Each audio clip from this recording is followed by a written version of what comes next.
할렐루야. 하나님께서 주시는 은혜와 평강이 지금 이곳에 모인 여러분에게 가득하길 소망합니다.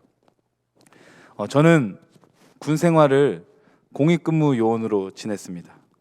이렇게 말하면 아직 군대를 다녀오지 않는 분들은 굉장히 부러워하고, 또 이미 다녀오신 분들은 조롱과 비난을 일삼습니다. 대체 그 큰 몸으로, 그 장성한 몸으로 어떻게 공익을 간 거냐며 분해하시는 분들도 많이 있죠. 아무튼 저는 공익으로 군 생활을 보냈습니다.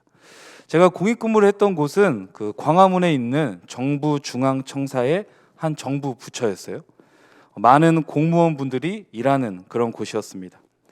여기를 봐도 공무원, 저기를 봐도 공무원, 언제나 공무원분들과 함께 있었죠. 그때 어느 공무원분께서 언제나 저를 보며 굉장히 부러워하셨습니다. 준호 씨, 나이가 몇 살이죠? 네, 22살입니다. 와, 22살이요? 정말 부럽네요. 이런 대화가 언제나 오고 갔습니다. 당시 제가 있던 사무실의 공무원들은 대부분 7급에서 5급 정도의 직급을 가지고 있었습니다. 꽤 높은 직급이죠. 제게 질문하셨던 분도 마찬가지였어요. 그래서 누가 봐도 안정적이고 부러워할 직업을 가진 사람이 왜 나를 부러워할까? 처음에는 알 수 없었습니다. 하지만 후에 그분이 했던 말을 들으면서 조금 이해가 갔습니다. 준호 씨, 저는 지금 준호 씨 나이로 갈 수 있다면 무조건 갈 수 있어요. 지금 있는 것을 다 버리고서라도 갈 수 있습니다. 왜냐하면 22살은 뭐든지 할 수 있는 나이거든요. 그분은 지금 자신이 누리고 있는 안정적인 삶보다 비록 아무것도 없을지라도 가능성이 있는 청춘이 더 값어치 있다고 생각했던 것 같습니다. 이런 생각은 이 공무원뿐만이 아니죠. 많은 사람들이 청춘은 뭐든지 할 수 있는 가능성의 세대로 생각합니다. 하지만 현실은 다른 것 같아요. 이 시대를 살아가는 청년들의 삶은 결코 녹록지 않습니다.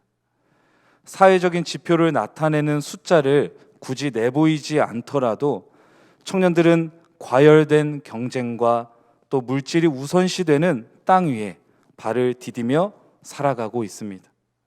결코 청춘이라는 가능성만으로 해결되지 않는 시대를 우리 청년들이 살아가고 있는 것이죠. 그럼에도 이 시간 이렇게 화면으로, 온라인으로 모여 우리가 예배할 수 있는 것은 바로 우리의 신분이 그냥 청년에만 머물러 있지 않기 때문입니다. 우리는 청년 예수를 따르는 청년 그리스도인이죠. 세상의 가치가 아닌 하나님의 방식, 하나님의 가치로 살아가기에 우리는 오늘 예배 가운데 모여 있는 것입니다. 지금은 비록 우리가 몸은 떨어져 있지만 예배를 드리고 있는 각자의 삶 가운데 하나님께서 주시는 귀한 은혜가 함께하길 다시 한번 간절히 소망합니다. 오늘 저는 청년 그리스도인인 여러분께 몇 가지 부탁을 드리려고 이 자리에 섰습니다. 신앙생활을 오래 한 그런 어느 신앙의 선배가 아닌 여러분과 함께 이 길을 걸어가고 있는 동료로서, 또 친구로서 몇 가지 부탁의 마음을 담아 여러분들께 메시지를 전하려고 합니다. 먼저 첫 번째 드릴 부탁은 바로 하나님을 인격적으로 만나는 것입니다. 하나님을 인격적으로 만나는 것. 이 인격적인 만남에 대해서 아마 많이 들어보셨을 것 같아요. 몇 개월 전에 나스코 목사님께서도 이 인격적인 만남에 대해서 설교도 해주셨죠. 기억나시죠? 네, 고개를 다 끄덕거리시네요. 역시 대단합니다. 네. 하나님을 만나는 것은 너무나 중요한 일인데요. 그것은 성경에 나오는 많은 인물들로도 알 수 있습니다. 성경의 인물들 하면 우리의 머릿속에 떠오르는 이름들이 굉장히 많이 있죠. 구약 성경에는 아브라함이나 이삭과 같은 그런 족장들이 나오고, 또 모세와 여호수아 같은 지도자들이 나옵니다. 그리고 다윗과 솔로몬처럼 왕들도 많이 등장하죠. 신약 성경을 보면 어떨까요? 신약 성경을 보면 베드로, 요한, 이런 12명의 제자가 이렇게 생각이 나고, 예수님을 따르는 사람들, 그리고 예수님을 대적했던 사람들이 차례차례 등장합니다. 물론 성경 중간중간에 등장하는 룻과 라합, 다말과 에스더, 그리고 마리아와 같은 여인들은 그 누가 뭐래도 성경의 큰 줄기를 이어가는 너무나 중요한 인물들입니다. 이렇듯 다 열거하기도 벅찰 만큼 성경에는 많은 사람들이 나오는데요. 이들의 대부분 특징은 바로 하나님을 만난 사람들이라는 것입니다. 이들이 만나고 경험한 다양한 하나님의 모습이 성경에는 담겨져 있습니다. 그렇기 때문에 성경을 읽다 보면 다양한 하나님의 모습을 발견하게 됩니다. 중요한 것은 그것이 아브라함의 하나님, 룻의 하나님, 베드로의 하나님일 뿐 내가 경험한 나의 하나님은 아니라는 것이죠. 제가 초등학교와 이렇게 중학교 때 다녔던 교회는 굉장히 열정적인 그런 교회였습니다. 중등부 전도사님은 언제나 방언을 강조하셨어요. 네, 우리가 교회에 다니는 그런 기독교인이라면 이 방언을 받아야 된다. 네, 이 방언을 선물로 받아야 된다라고 강력하게 말씀하시고 알려주셨죠. 그래서 그때를 떠올리면 제 머릿속에 남은 기억은 많은 학생들이 큰 방에 모여서 예배당에 모여서 방언을 받기 위해 계속해서 열정적으로 기도를 했습니다. 네, 굉장히 열정적으로 했어요. 그리고 방언을 받은 학생들한테는 우리 먼저 방언을 받은 지금의 청년부 리더들과 같은 형 누나들이 축하한다는 말과 함께 아주 예쁜 카드를 선물로 줬습니다. 준호야, 방언 받은 것을 축하해. 오태민. 네, 이렇게 적어서 줬죠. 얼마나 설레였겠어요. 네, 받고 싶어서. 저는 과연 그 카드를 받았을까요? 받지 못했을까요? 네, 받았습니다. 네. 방언도 받고 카드도 받았어요. 네. 당시에 방언을 받고 모두의 축하를 받으며 이렇게 카드도 받고 기뻐한 기억이 나는데요. 돌이켜 생각해 보니 그것은 진짜 방언이 아니었습니다. 그때 제 기도는 하나님과 대화하는 것도 아니고 이웃을 위해서 하는 기도도 아니었어요. 그저 방언이라는 것을 받기 위한 맹목적인 행위였죠. 방언을 받기 위해 몇 시간 동안 무릎을 꿇고 기도하면서 저는 은혜보다 고통을 느꼈습니다. 그때부터 꽤나 오랜 시간 동안 제 마음속에 자리 잡은 것은 기도는 고통스럽다라는 그런 생각이었습니다. 방언을 받기 위해 몇 시간이고 무릎을 꿇어야 했던 경험은 하나님과의 관계가 가까워지기는커녕 오히려 저를 교회에서 멀어지게 만들었습니다. 그런 시간을 보내고 제가 하나님을 만난 것은 바로 성인이 되고 나서였어요.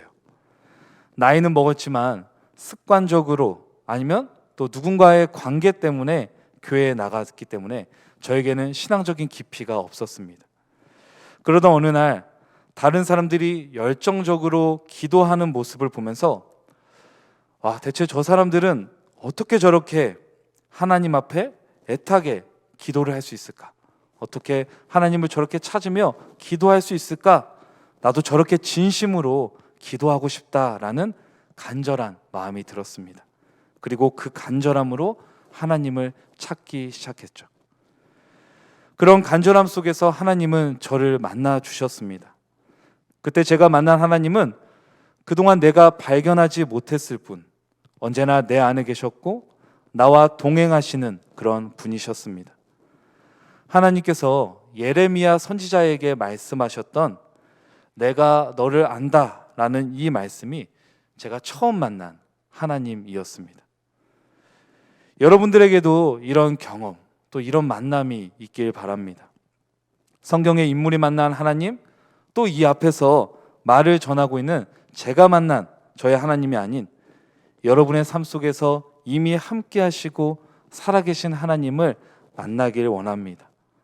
하나님을 지식이나 이론이 아닌 인격적으로 만나는 것, 이것이 우리 신세계교회 청년들에게 드리는 첫 번째 부탁입니다.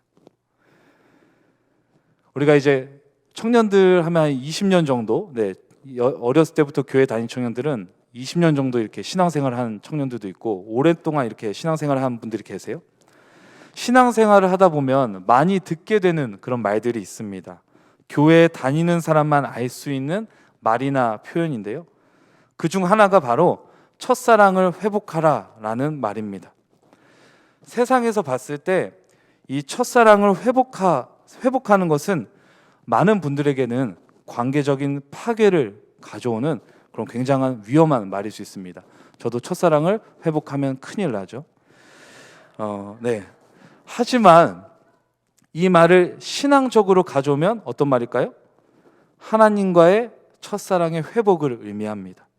그동안 습관적으로 가졌던 신앙의 모습에서 벗어나서 처음 하나님을 만났던 때를 기억하고 그 신앙의 감격을 다시 회복해라 라는 말이 이 첫사랑을 회복하라 라는 말이죠.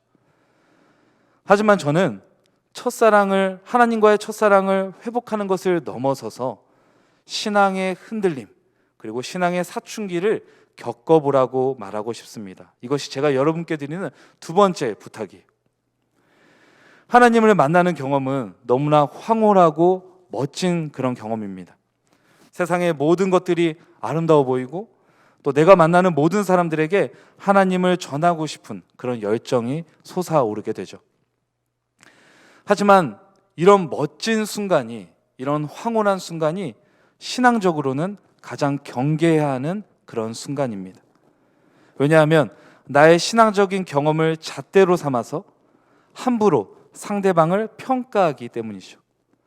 내가 경험한 하나님, 내가 느낀 신앙이 전부라고 생각하고 있기 때문에 내 신앙에 비춰 다른 사람들이 조금 뭔가 부족하다고 느끼게 되면 그 사람들을 신앙이 형편없거나 부족하다고 평가하게 됩니다.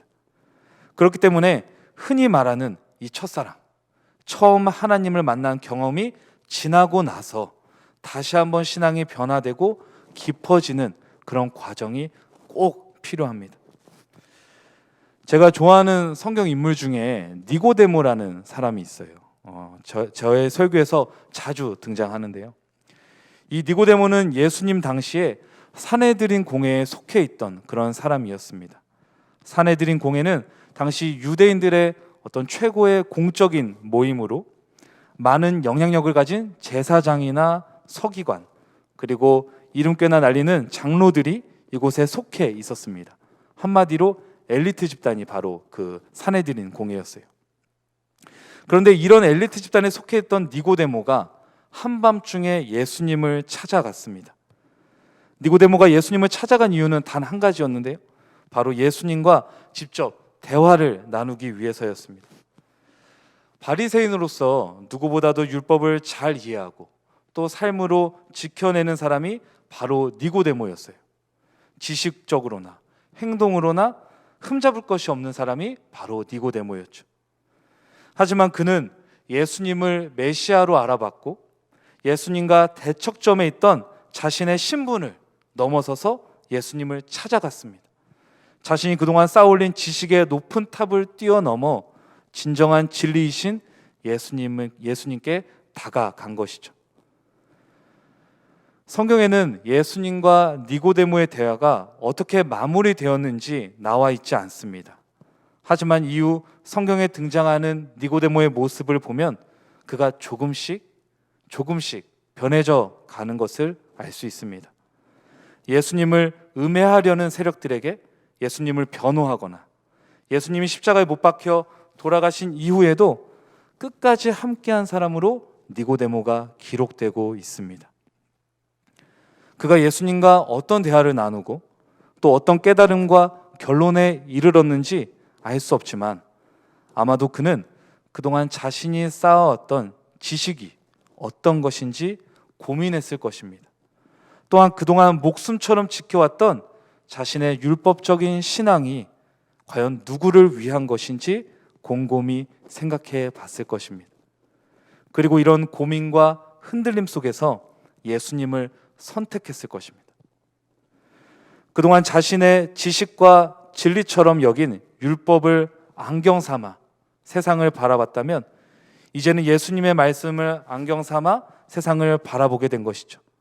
삶의 가치와 방향성이 완전히 달라진 것입니다. 그렇기 때문에 끝까지 예수님의 사람으로 남을 수 있었죠. 신앙의 흔들림은 곧 신앙의 깊이를 의미합니다. 바람의 나무가 흔들린 만큼 뿌리가 깊어지듯 신앙이 흔들림으로 인한 깊은 고민과 또 성찰은 내가 아닌 하나님을 바라보는 신앙의 깊이를 가져옵니다. 오히려 나의 신앙이 변화가 없다면 그것을 경계해야 합니다. 하나님, 예수님, 성령님, 그리고 믿음과 구원과 같은 신학적인 언어에 계속해서 질문하고 도전하시길 바랍니다. 아, 하나님은 이런 분이구나. 이 정도 알면 됐어. 라고 넘어가는 것이 아니라 왜 하나님은 이렇게 하셨을까? 정말 예수님은 이 땅 위에 살아계셨던 분일까? 이런 도전적인 질문도 해보시길 바랍니다. 그럴 때 세상 그 누구보다도 크신 하나님께서 질문 넘어 새로운 모습으로 자신을 드러내시고 여러분의 신앙의 여정에 동행해 주실 것입니다. 부디 신앙의 흔들림, 신앙의 여정을 두려워하지 마시고 신앙의 주체자로 바로 서시길 간절히 소망합니다. 오늘 우리 처음에 말씀을 읽었는데요. 오늘 우리가 읽은 히브리서는 대개 히브리 그리스도인들에게 보내는 편지라고 많이 알려져 있어요. 하지만 이 히브리서는 히브리인들이라는 말을 이방인들로, 그리고 편지라는 말보다는 권면의 문서라고 바라보는 것이 더 이해하기 좋습니다. 다시 말해 이방인 그리스도인들에게 보내는 권면의 문서라고 히브리서를 바라보는 것이죠. 이 히브리서를 전달받은, 이 히브리서 편지를 전달받은 사람들은 예수님을 직접 만나고 경험했던 그런 사람들이라기보다는 예수님의 제자들이나 또 그 제자들의 선교를 통해서 모인 이방인 교회 공동체였습니다. 그런데 당시 이런 교회 공동체에는 큰 어려움이 있었어요. 물론 교회를 박해하는 외부 세력들로 인한 어려움도 있었지만 그것보다 더 강력한 어려움은 바로 공동체 내부에 있었죠. 그것은 교회 내부의 분열이었습니다. 당장이라도 이 땅 가운데 내려오실 것만 같았던 예수님의 재림이 일어나지 않자 예수님에 대한 믿음이 점점 약해져가는 그런 사람들이 생겨났습니다. 교회 공동체에 속하길 이제 포기하거나 아니면 다시 유대교로 돌아가는 사람들이 생기기 시작했죠. 예수님께서 혹시 오지 않으시는 것은 아닐까? 우리가 헛된 것을 믿고 있는 것은 아닐까? 이런 목소리들이 차츰 교회 공동체에서 생겨나기 시작했고 점점 공동체를 분열시키기 시작했습니다. 이런 상황 속에서 바로 이 히브리서가 쓰여진 것이죠. 저는 오늘 말씀을 준비하고 또 묵상하면서 이 말씀에 나오는 교회 공동체를 보며 이 시대 교회 청년들의 모습이 떠올랐습니다. 너무나 닮아있기 때문이에요. 한국기독교교회협의회라는 단체에 청년위원회라는 곳이 있습니다. 그 위원회에서 몇 년 전에 한국교회 청년들이 떠나고 있다라는 그런 책을 낸 적이 있어요. 그 책에는 어느 설문조사의 결과가 나와 있는데요. 바로 청년들이 교회에 출석하지 못하는 이유에 대한 그런 설문조사 결과가 나와 있었습니다. 많은 청년들이 교회에 출석하지 못하는 이유에 대해서 얽매이기 싫어서, 시간이 없어서, 또 목회자에 대한 불신, 그리고 교인들에게 실망했다라는 이유로 교회에 출석하지 않는다라고 답을 했습니다. 그리고 교회에 출석은 하고 있지만 교회에 대해서 부정적인 생각을 하고 있다면 그 원인은 무엇인지에 대한 질문에는 비민주적인 의사 구조, 그리고 엄격한 예배 분위기, 여성이나 장애인 같은 소수자들에 대한 차별 등을 이유로 들었습니다. 이 설문조사를 통해 알 수 있는 것은 청년들이 바쁠 수밖에 없는 사회의 구조의 문제였습니다. 그리고 교회 내부의 많은 문제들이 청년들을 교회 안으로 끌어당기지는 못하고 오히려 밖으로 내몰고 있다는 것이죠. 많은 청년들에게 교회는 더 이상 가고 싶지 않고 모이고 싶지 않는 그런 곳이었습니다. 그런데 이런 모습은 오늘 말씀에 나오는 당시 교회 공동체에도 드러나는 문제였습니다. 제가 히브리서 10장 25절의 말씀을 읽도록 하겠습니다. 히브리서 10장 25절의 말씀입니다.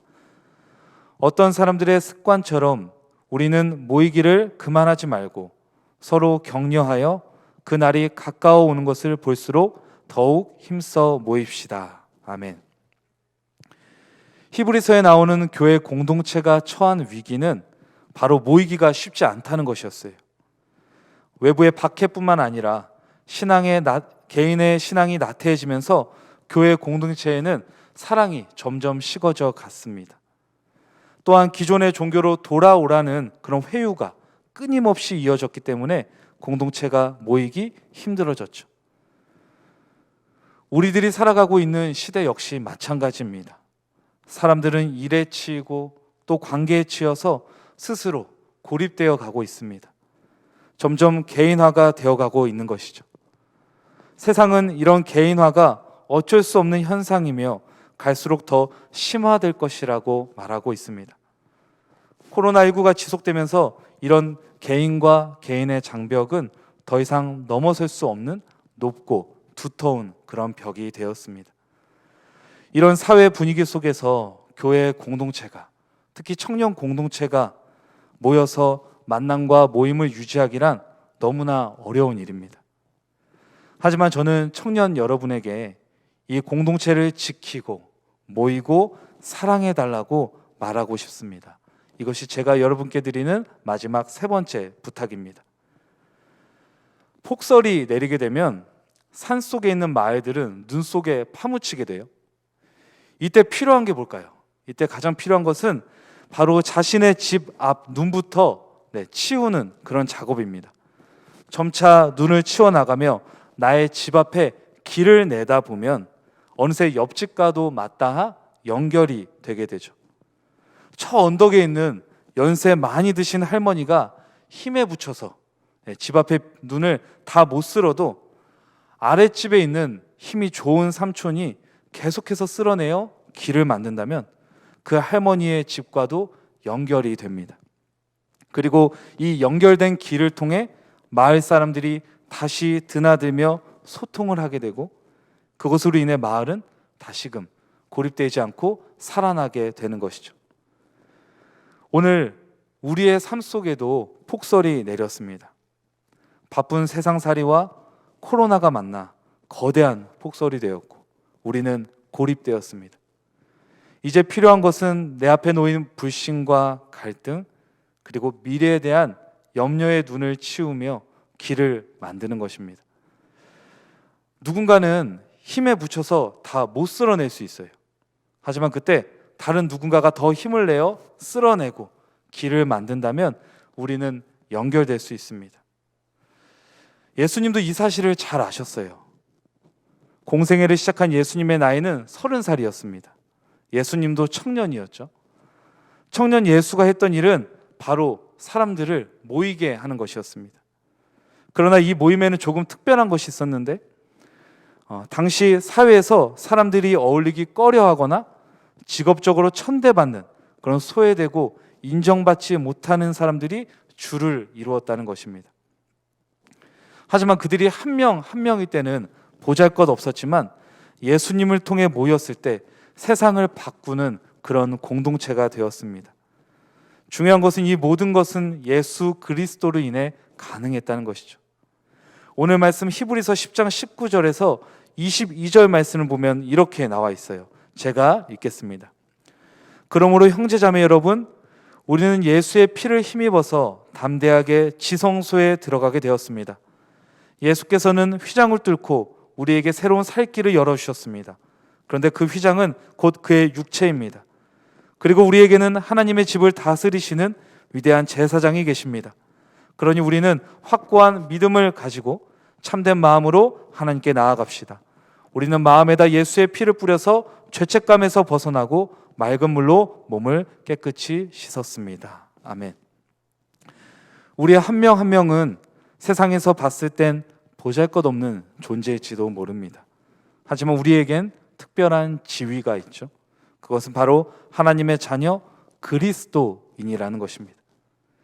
우리의 대제사장이신 예수님께서 그분의 사랑으로 우리를 구원하셨고, 우리는 그리스도인이라는 새로운 신분을 부여받았습니다.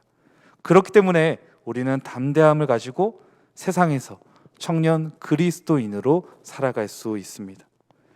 오늘 히브리서의 말씀처럼 모이기를 패하는 그런 사람들의 습관을 따라가지 말고 굳건히 이 모임을 지켜나가시길 바랍니다. 우리 공동체 중 누군가 어려운 사람은 없는지, 또 소외된 사람은 없는지 서로 돌아보고 이 공동체가 사랑과 선행으로 변화되도록 서로 격려하시길 부탁드립니다. 청년 그리스도인인 우리가 모일 때 그곳에 길이 만들어집니다. 그 길은 위로의 길, 회복의 길, 그리고 사랑의 길입니다. 이 길을 통해 서로가 위로받고 생명이 살아나는 놀라운 하나님 나라의 역사가 일어나게 될 것입니다. 다 함께 기도하겠습니다.